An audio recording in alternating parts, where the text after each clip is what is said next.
नमस्कार दोस्तों, स्वागत है आपका आत्मवाणी पर।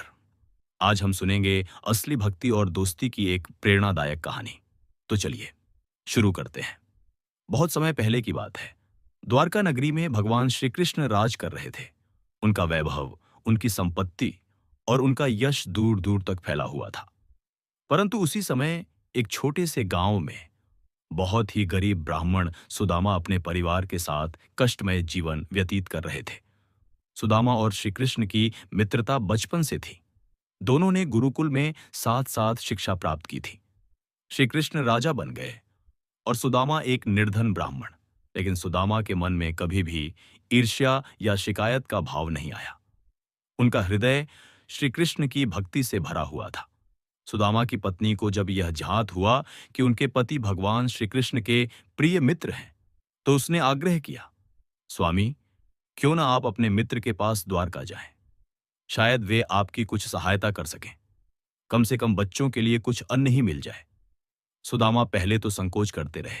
वे बोले, मैं श्री कृष्ण से सहायता मांगने नहीं जा सकता। हमारी मित्रता स्वार्थ पर आधारित नहीं है। पत्नी ने समझाया, आप तो केवल दर्शन के लिए जाइए, कुछ मांगिए मत। वो तो स्वयं भगवान हैं, उन्हें सब ज्ञात होगा। आखिरकार सुदामा तैयार हुए। पत्नी ने चावल के 2 मुट्ठी पोहे बांधकर एक छोटे से कपड़े में बांध दिए। यही भेंट वे श्री कृष्ण को देने चले। जब सुदामा द्वारका पहुंचे तो महल के द्वार पर पहरेदारों ने उन्हें रोका। एक गरीब ब्राह्मण श्री कृष्ण से मिलने आया है, वे हंस पड़े। पर जैसे ही श्री कृष्ण को पता चला कि उनके प्रिय मित्र सुदामा पधारे हैं, वे नंगे पांव दौड़ते हुए महल से बाहर निकले और सुदामा को गले लगा लिया। राजा श्री कृष्ण, जिनके चरणों में देवता झुकते हैं, वे स्वयं सुदामा के पांव धोने लगे।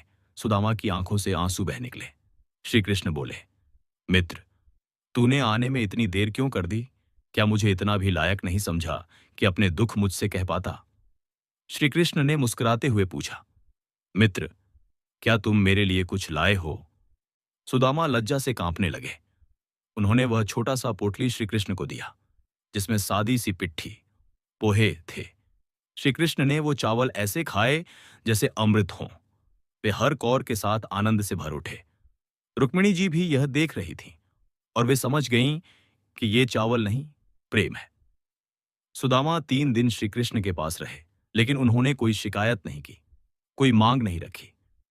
वे केवल प्रभु के चरणों में बैठकर भाव विभोर हो गए। जब वे लौटने लगे, श्री कृष्ण ने उन्हें बड़े प्रेम से विदा किया। सुदामा मन ही मन सोचते रहे